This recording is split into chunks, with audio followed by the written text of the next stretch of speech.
right. So, here we are,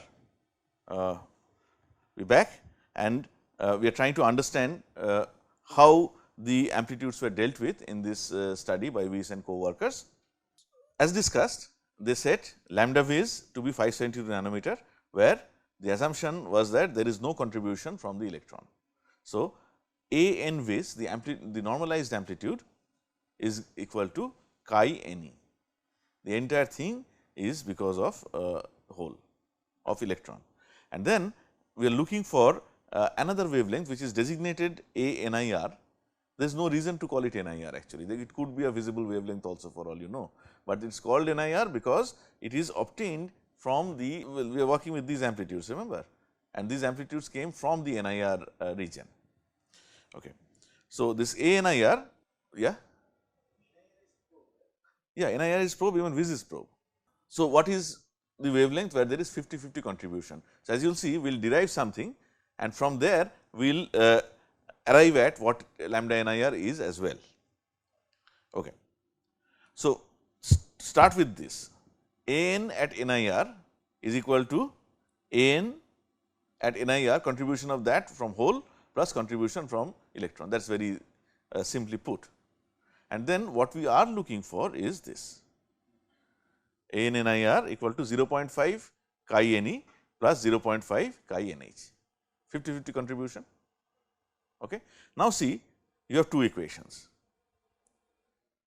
AN V is equal to chi Ne and AN NIR equal to 0.5 chi Ne plus 0.5 chi NH. Now, remember what is the definition of chi? Chi is the contribution of electron or hole, right, to the nth mode of decay, right. So, irrespective of the wavelength, chi will remain same for a given value of n. This is important to understand. In fact, when I read the paper for the first time, I did not understand this. So, it required some time for me to sink in. Are we clear about that? It does not matter which wavelength we take, as long as we are working with the same n, the respective chi's should be same. Chi n should be constant, chi n e should be constant, chi n h should also be another constant. Clear? Now, see, now if you simplify this, we already have an workable formula for chi n e, is not it? Because this amplitude A n Vis is an experimental quantity. Can we get an expression for chi n h in terms of the amplitudes? What will it be? It is quite simple. Take this value of chi n e and plug it in here. So, you will get A n NIR is equal to 0.5 A n Vis plus 0.5 chi n h. So, what will be the expression for chi n h? Yeah. Yes, but I am proving the same n, that is what we are saying. So, what we are saying is that a particular n value stands for a particular decay mechanism.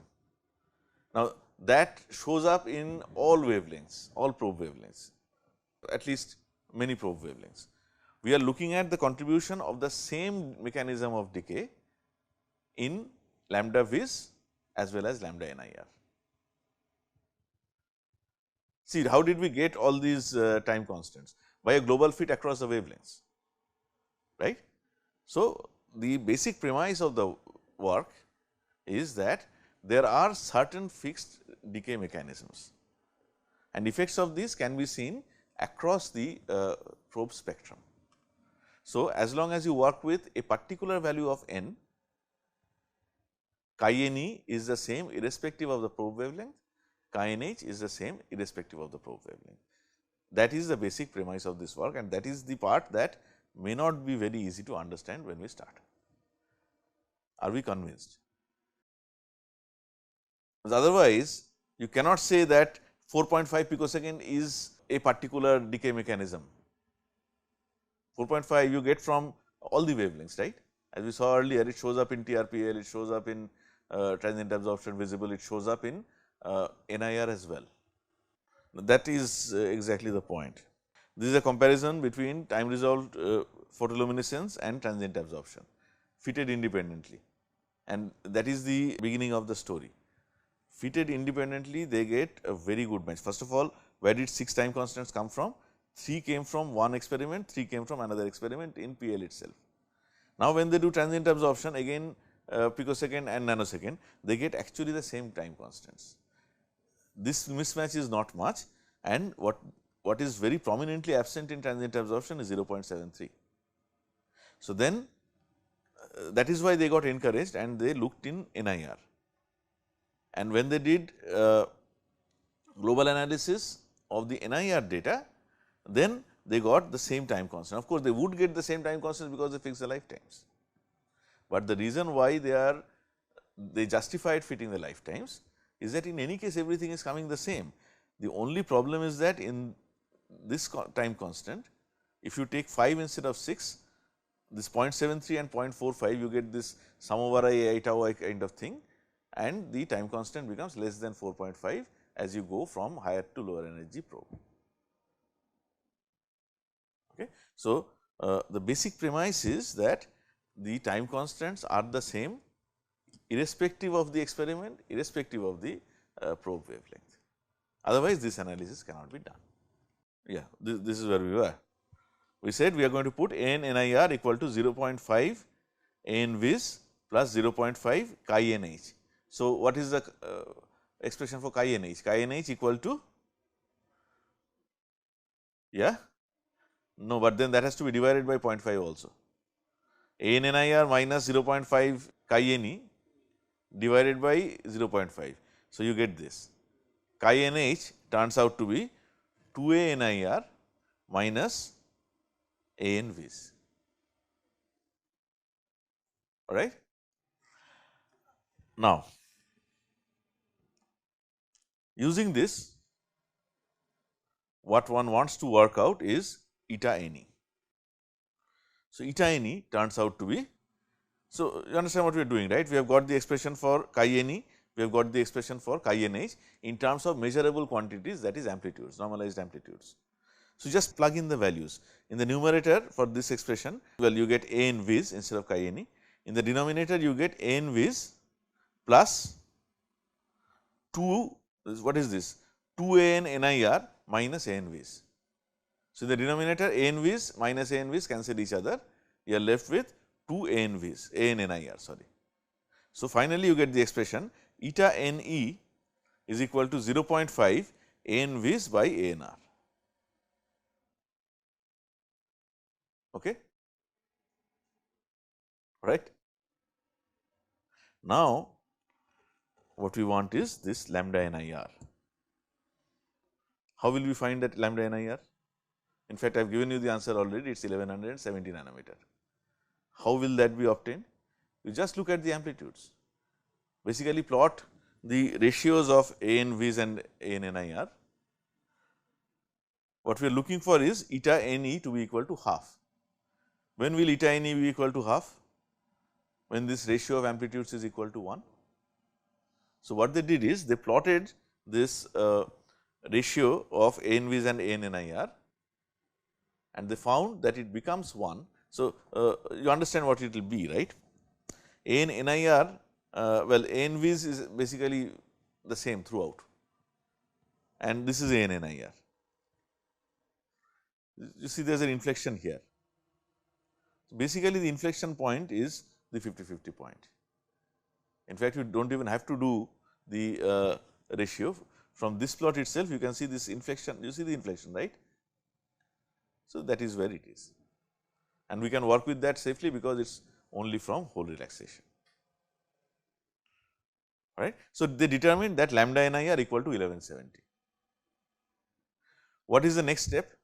We have all this, we have these 6 time constants, we have the expression for eta NE, we have the expression for eta NH, and we already have said that 0.73 picosecond is ultrafast cold relaxation, and we know the lambda V's and lambda NIRs. Now, what remains to be done is work out the ratios of the amplitudes, okay, of V's and NIR, and then get this percent electron to percent hole ratio. Well, you can get percent electron or percent hole. Here for whatever reason they have written it as percent electron to percent hole, which is a little strange because you get numbers like 0, that is okay, but as you will see you will also get a number that is infinity. So, I do not know why they wanted to take the ratio, they could have just written it separately, but then it is their paper, not mine, what can I do. So, you understand what is going on here, right? See, lambda v's, lambda and I are specific wavelengths. Using them, what we work out is a wavelength independent contribution of electron and of hole to each and every relaxation process. So, we say that relaxation process number 1, 0.73, for that electron contribution, that I can say without doing anything. Percentage electron contribution is 0, percentage hole contribution is 1. But that is what we have started with, that 0.73 picosecond is the whole relaxation. And then as we go from 1, 2, 3, 4, 5, 6, you will see that percentage contribution of electron will increase, percentage contribution of hole will decrease, until at the end you will have no contribution from the hole at all. Are we clear? What is the need of working out this 50-50 point? The need of working out 50-50 point is to arrive at this formula, and this is the formula that takes us to chi n e, which is wavelength independent, and from there, well, that is basically what we work out. So, this is the result, and here you might notice that instead of Fi basics, only one is taken. This is just a sum of the two. Only one is taken because first of all that contribution is very small and they mean more or less the same kind of thing. Look at the last line and neglect this strange notation. Let us read the numerators first and then the denominators. Percentage electron contribution for the first pathway is 0, for the second pathway is 11%, for the third pathway 23, fourth 85, and fifth and sixth 100. And whole contribution is 100 for pathway number 1, 89 for pathway number 2, 77 for pathway number 3, 15, see the dramatic change here, from 77 it goes to 15. When you go from 48 picosecond to about 700 picosecond, 700 picosecond is well of the order of nanosecond. So, at the moment of at the point of transition from ultra fast dynamics to fast dynamics, you see there is a significant changeover of relative contributions of electron and hole, and then this one is electron all the way. Okay. So, to explain this, what they considered, and you will see why they considered this, they considered 3 kinds of populations of nanocrystals. And 3 kinds of populations means one population with one kind of distribution of electron and hole trap, second with another kind, third with another kind. Okay. We will see where all that comes from and why. Okay. Another thing, if I forget, please remind me at the end to say what more could have been done and what more should have been done in this paper, and I want you to find out whether that has been done in the 9 years that have passed between publication of this paper and today. All right. So, this is what you have, the time constants and the contribution. What is numerator, what is denominator? Very easy to remember, because if you remember the first component is only due to hole.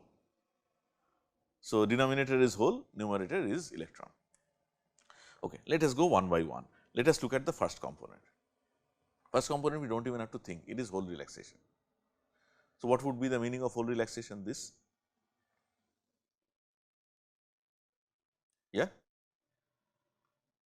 What it essentially means is that there is a population, I mean there is a large population where the hole is actually not on the highest level, it is somewhere down below. That means, the electron has been taken out from a lower energy level while exciting, and that hole floats up, that is a relaxation.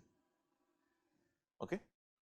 So, to start with, we should write that tau 1 as 1 by Kr 1 plus 1 by Knr 1.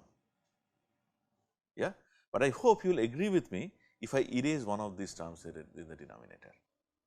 Can I erase Kr or Knr? What can I erase? Kr, right? Here only hole is involved. So, hole is going from one level to another level, there is no question of emission of light, okay, it is just relaxation. So, I can just erase this.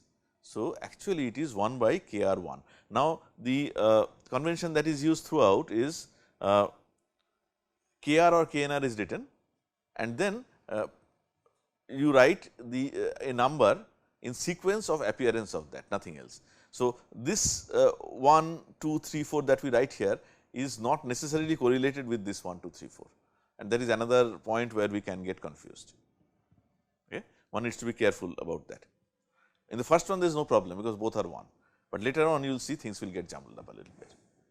Okay. So, first one is accounted for, hole relaxation. What about the second one? Here what is the contribution of electron, what is the contribution of hole percentage?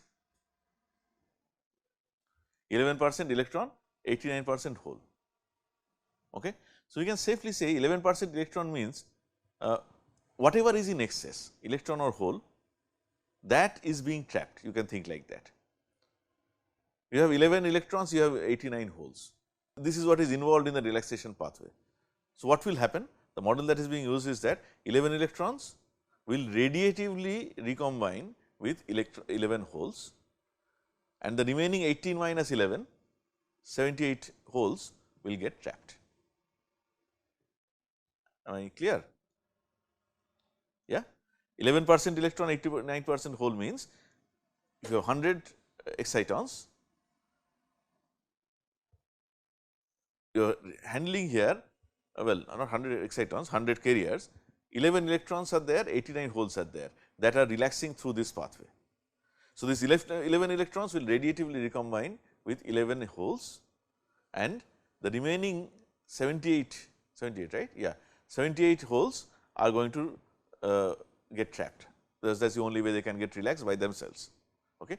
This is definitely questionable, because who has said that out of the 11 electrons 4 do not get trapped, right. So, this is one problem with trying to do so much of detailed analysis, okay. But it still it is a commendable approach that one can learn from. Okay. So, this is one problem. In fact, I wanted you to tell me, I have told you the answer. So, the problem is this: here after doing so much of calculation, finally you are working within the ambit of some approximation, and the approximation is that if you have a smaller number of electron or smaller number of holes, all of them relax by radiative recombination. That actually may not be true. Justification for using that is that you have 78 holes that are getting trapped as against 3 electrons getting trapped, you neglect the 3 electrons. Okay. So, this is definitely an approximation that is being used. So, do not get the impression that it is an absolute perfect approach. Lots of approximations are actually involved. Okay. So, I can draw it like this. Let us see what I mean here. First of all, this whole relaxation has already taken place in the first 730 femtosecond. Now, from here 2 pathways are there. One is radiative relaxation. You understand what this means, right?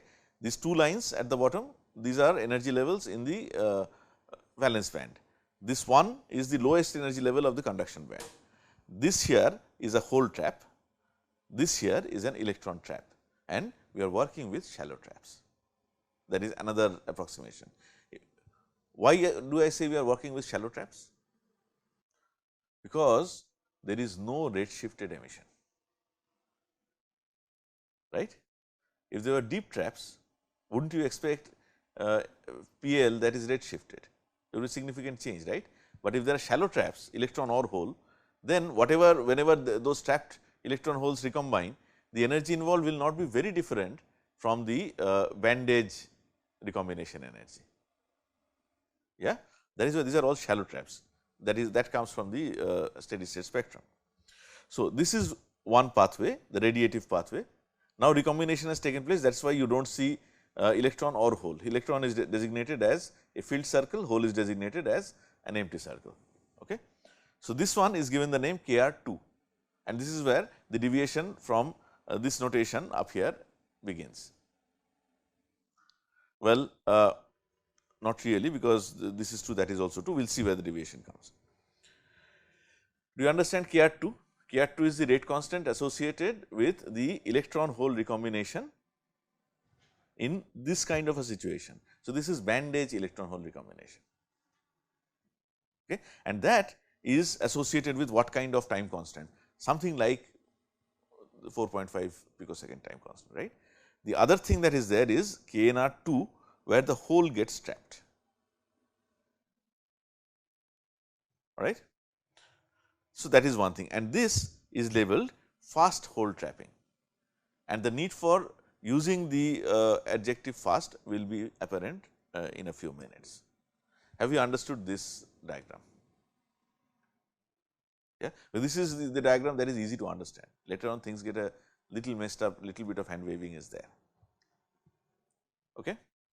Now, let us go to the next one, 48 picosecond time constant, electron contribution 23, hole contribution 77. So, if I go by the previous treatment, what does this mean? It means 23 electrons radiatively recombine with 23 holes, and 77 minus 23, 54 holes relax by themselves, right.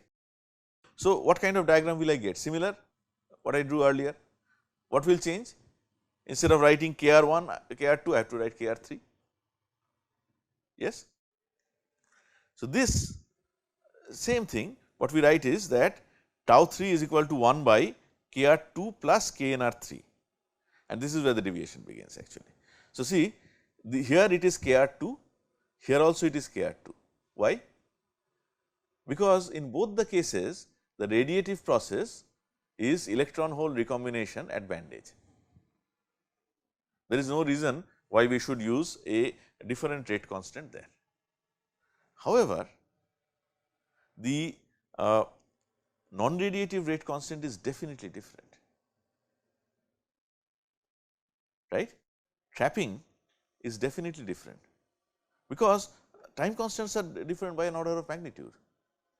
In the first case, we are working with a 4.5 picosecond time constant. Now, we are working with a 48 picosecond time constant, 10 times more, and we are saying that the radiative rate constant is the same in both the cases. So, obviously, non-radiative rate constant is going to be different. Will it be larger or will it be smaller? For population 2, so we have the names, so you can use the names. KNR3, is it larger than or smaller than KNR2? Yeah, smaller than KNR2. Smaller rate constant is associated with a longer time constant. Okay. So, smaller rate constant means what? Slower. Yeah, basic chemical kinetics. If rate constant is small, the process is slow. So, here this is called, this hole trapping is called slow hole trapping. Why would we have a fast hole trapping and a slow hole trapping? What could the reasons be? This I think you can tell me.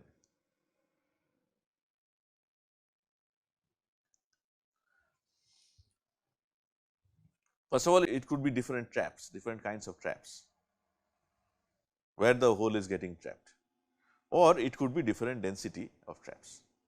You can have in population 1, perhaps there is a large number of hole traps. In population 2, there may be a smaller number of hole traps, right. That is why it is called population 1 and population 2. Yeah.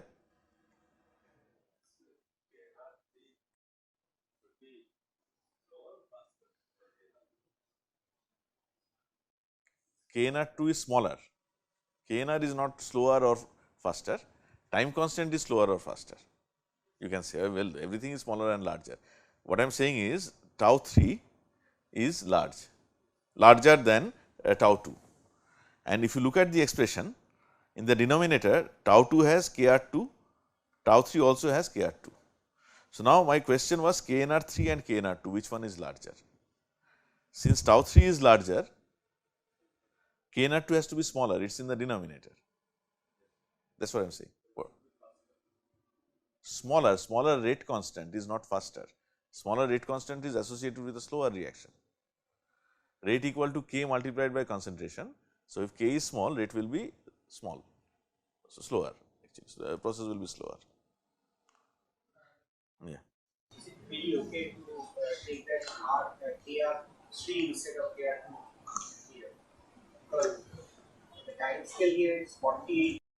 Yes. It's almost 10 times more than tau. Yeah. So even if the KNR3 is, I mean, smaller than KNR2 or something, still I don't think it will be like 10 times or something less than. It can be. I mean, there is no restriction on what the values of KNR 2 and 3 are, right? Here there are more number of electrons, so they can combine the whole. I mean, more quickly than the. No, so that is not the model that is being used. The model is that whenever you have bandage recombination is independent of number, to be honest. Bandage recombination is one electron, one hole, forget everything else, that kind of a situation. So, bandage recombination has to have the same lifetime. When trapping takes place, it is not so easy for the electrons and holes to recombine radiatively. That is why it slows down. That is why when say copper is introduced or manganese is introduced, lifetime goes from picosecond to hundreds of nanosecond, because they are like physically separated, right, they are on different entities, but not in this case. It is in the same particle. In the same particle, when you have an electron and a hole, it does not matter what the situation is in another particle. That's what when we have lesser number of holes. So the Do not forget, lesser number of holes means what? What we are saying is that we have done one photon excitation. So, in a single particle, there is only one electron hole pair. All we are saying is that the distribution is different for a particular relaxation pathway. Total number in any case is same over the ensemble, but how many holes are combining with how many electrons in a particular pathway, that is being discussed. And the case of a trap is different, because in one nanoparticle there are many trap states. So, you can talk about in a single nanoparticle, you can talk about a greater density or a lesser density of traps. So, even for one exciton, number of traps is going to alter the rate, but bandage emission, recombination of an electron and a hole in valence band and your conduction band, that is constant. Constant means that has its own distribution, that is why you get a lifetime. Yeah, that is independent of anything else. That is why the radiative rate constants have been taken to be the same. Are we clear now? This is not trap. If it was a trap emission, then what you are saying would be definitely correct. All right. So, this is population 2, and in fact, population 3 is very much like population 2. When I show it, you will see. But let us go to this nanosecond time constant now. So, we are going to picosecond to nanosecond. Now, there will be a more fundamental change. What happens here? 85 electrons, 15 holes. What does that mean? Electron trap, right. So, what they did, and it is not very clear why they did not want to do it from another population, why they did not use a fourth population. What they did here is that, well, there is a reason why they did it, I will tell you. What they did is this, but just now just go with me and see what they said, then we will come back to that. They said that this tau 4 originates not here, but here. Tau 4 originates in nanoparticles where the hole is already trapped, and the reason why they say it is that now here the radiative constant is different, picosecond to nanosecond, right. Now, we come to a situation that you are referring to just before this. Here, for a nanosecond decay, radiative constant cannot be associated with a bandage electron hole pair. It must involve a situation where one of the carriers is trapped. So, here you see a different radiative rate constant is used, Kr3. So, Kr3 is much smaller because the lifetime is time constant associated is much larger. So, 1 by Kr3 plus 1 by Knr4. So, what will happen? One thing that can happen is that first of all these two can recombine, and this recombination is different from the recombination in the earlier stage because it involves a trapped hole. That is why the time constant is much bigger, rate constant is much smaller. The other thing that can happen is this electron can get trapped. So, you end up with nanoparticles where electron is trapped, hole is also trapped. That is bound to happen. So, now you have created a situation where both are trapped.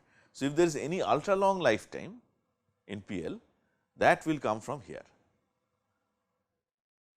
Okay? Because if these traps are completely isolated, they will not even recombine. They have to sort of come back to the core and then only recombination can take place. Okay. Similarly, the next one was associated with population 2, exactly same kind of situation, and then population 3. So, what they are saying is that there are different kinds. So, basic processes are only of 3 kinds, okay. But there are different kinds of population with different density of traps. That is what shows up in the different time constants in nanosecond time scale. Picosecond is justified by the fundamental trapping and bandage electron hole recombination processes. Okay. So, this is a this is what they did. Now, can you tell me what you honestly think about this analysis? Do you think it makes sense? Do you think it is all rubbish? Or do you think it is somewhere in between? So, what I think is that this model is it requires further verification. It is a good model to start with, but it may not be complete. How can one try to complete this study? What I would think is, this is a situation where one can take resort to simulation. When I say simulation, I do not mean protein folding and all that, nothing to do with that. What I am saying is that in this kind of a numerical simulation, you can do it with things like MathCAD, and now I am sure there are better software for this. What one can do is, you basically you will want to be able to fit the data just like fitting is already done. What you need to do is, you need to guess values of tau 1, tau 2, tau 3, tau 4, tau 5, tau 6, right, and then vary them until you get a good fit. Look at them and see whether they make sense. Not all good fit will give you time constants that make any sense or rate constants. So, this is something that should be done in cases like this. Actually, the story is incomplete. Did the story get completed in the last 8 years? I leave that to you to read up and see. An easy way of doing it is to see which papers have cited this paper, go through them and see whether this has been complete. Also, these people actually published a corrigendum later on. So, I would like you to read that up as well. And read this paper, it is a good example of how one can handle very complicated ultrafast time resolved absorption and emission data. That way it is instructive, and it is not necessary that the understanding generated from the data analysis is restricted to nanoparticles. It can actually be extrapolated to other systems, molecular systems with comparable or more or less complexity. Okay. So, that is what we wanted to say here. So far we have talked about exciton dynamics in semiconductor nanoparticles. That is only the beginning of the story. So, in the next 2 or 3 modules, we are going to talk about dynamics of multi-excitons, and maybe just touch upon a very recent paper that has been published on other kinds of carriers that are there, polarons, trions and so on and so forth. Perhaps we will not go into too much of detail of that, but at least we will mention what they are and what has been seen.